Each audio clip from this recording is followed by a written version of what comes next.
I was going for a jog with Josh Merlis of the Albany Running Exchange. We were in Watervliet, right next to I-787.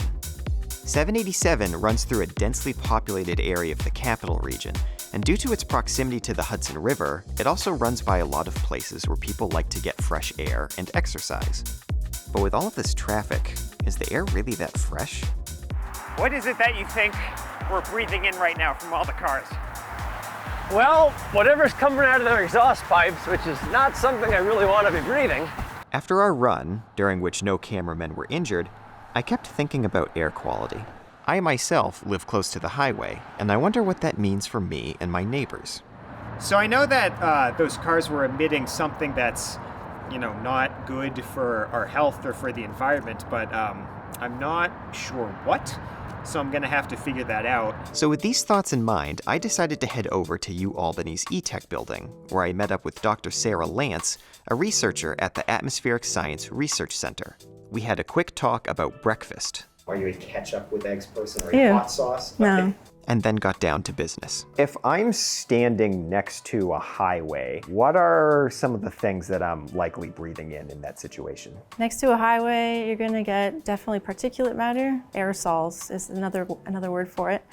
These are particles that are suspended in air. Each one is too small to see with your eye, but they're always around us. Actually, in this room right now, we probably have 1,000 particles in each centimeter cubed of volume of air. Coming out of your tailpipe, you're gonna have a lot more. There's also gases like carbon monoxide, which are very harmful to human health. So these little aerosol particles, what are they made of? So the particles, especially the ones coming out of your tailpipe, mostly it's gonna be carbonaceous aerosols, so organic material, and also black carbon, which is like soot. The EPA says that breathing in black carbon is associated with cardiovascular and respiratory issues. And apparently these particles are so tiny that they can easily enter different parts of our bodies. Freshly combusted particles are very small. That's a really good point. So it's not just the chemical composition that might matter, but it's also the size. So they can go actually into your cells. They can pass into your body and get transferred to other parts of your body as well. And so then your body has to work to try to eliminate that. It causes inflammation, which is your body's response to the pollution. Aerosol particles are a little bit complicated as far as their effect on climate, but black carbon specifically is black. It's kind of like asphalt, it absorbs light, right? And it becomes warmer. They're tiny little particles, but if they're distributed over a large enough area, they can still have quite a big warming effect. If you have ice or snow, which is usually white, so it's very reflective. It's the exact opposite of black, right? If you get that aerosol particle depositing onto that, it'll make it darker. And so that'll melt faster and it'll have a warming effect on the air around it as well. There are environmental concerns about black carbon that ends up in Arctic climates. And in New York, there's concern about the health of folks who are regularly exposed to diesel trucks, one of the major sources of black carbon.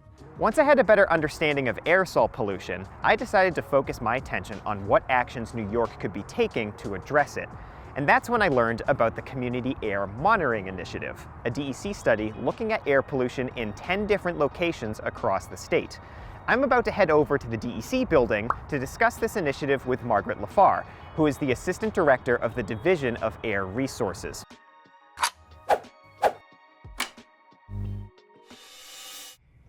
Right out there, yeah.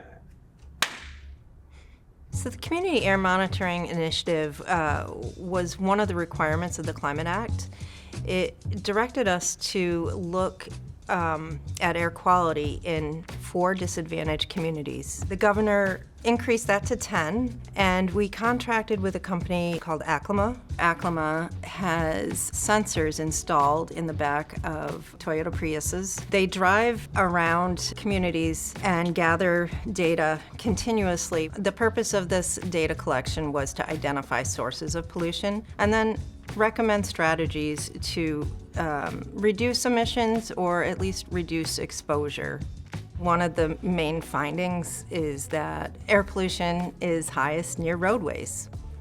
Not surprising. The best way to reduce emissions from roadways is electrification of the fleets. But we know that's going to take a long time. There could be ways to prioritize where some of the spending goes for electric charging infrastructure, electric vehicles, electric buses at schools. But on the exposure side, we could maybe recommend air filtration systems, especially at sensitive receptors. I also met with the Deputy Commissioner for Equity and Justice, Adriana Espinosa, to talk about how the DEC is working with the 10 communities from the initiative.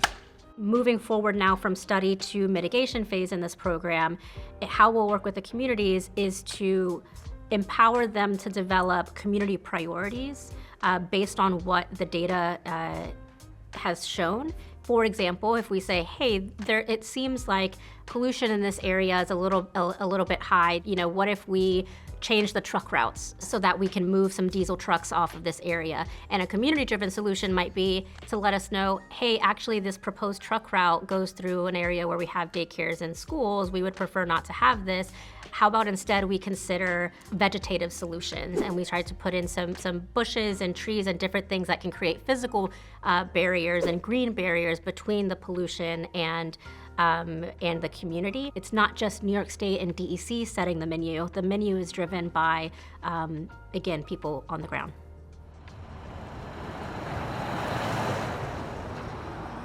What makes air quality an environmental justice issue? So air quality has been a concern for low-income communities and communities of color really for generations, and it's in large part due to a legacy of historic discrimination and past harm in zoning and land use and siting decisions that tend to concentrate facilities more associated with air pollution in lower-income communities and communities of color. I think it's important for the public and for New Yorkers in generally to know this is not just a study. Sometimes we feel a sense of sort of study fatigue or engagement fatigue from community members. But I think it's important to know that we're required by law to take what we learned and to develop statewide mitigation strategies. For more info on the Community Air Monitoring Initiative, or to see if your community is a part of it, visit the link in our description. We've also included a link to other air quality programs the DEC is running. When looking at emissions in general, remember that a lot of pollution is intertwined, so things that are sources of greenhouse gases can often be sources of co-pollutants. This means that addressing those sources can provide a host of both health and environmental benefits. But even with environmental legislation and programs taking place, there's still a lot of work to be done, and that can be frustrating. But when it comes to air quality, Margaret has a reason for us to be hopeful. Many people don't realize the improvements that we have made in our air. Growing up in the 70s, just the smell and the colors of the smoke coming out of a smokestack were so much more prominent than they are now. New York City was horrible. You couldn't see more than a block away. And while we still have work to do, we have made some huge improvements to the air quality. We are capable of making positive change for our communities. We've done it before, and we can do it again. And that's exactly what we're looking into with this series. What other work is happening in New York to improve our environment? You'll have to wait until next time to find out. Until then, I'll see you outside.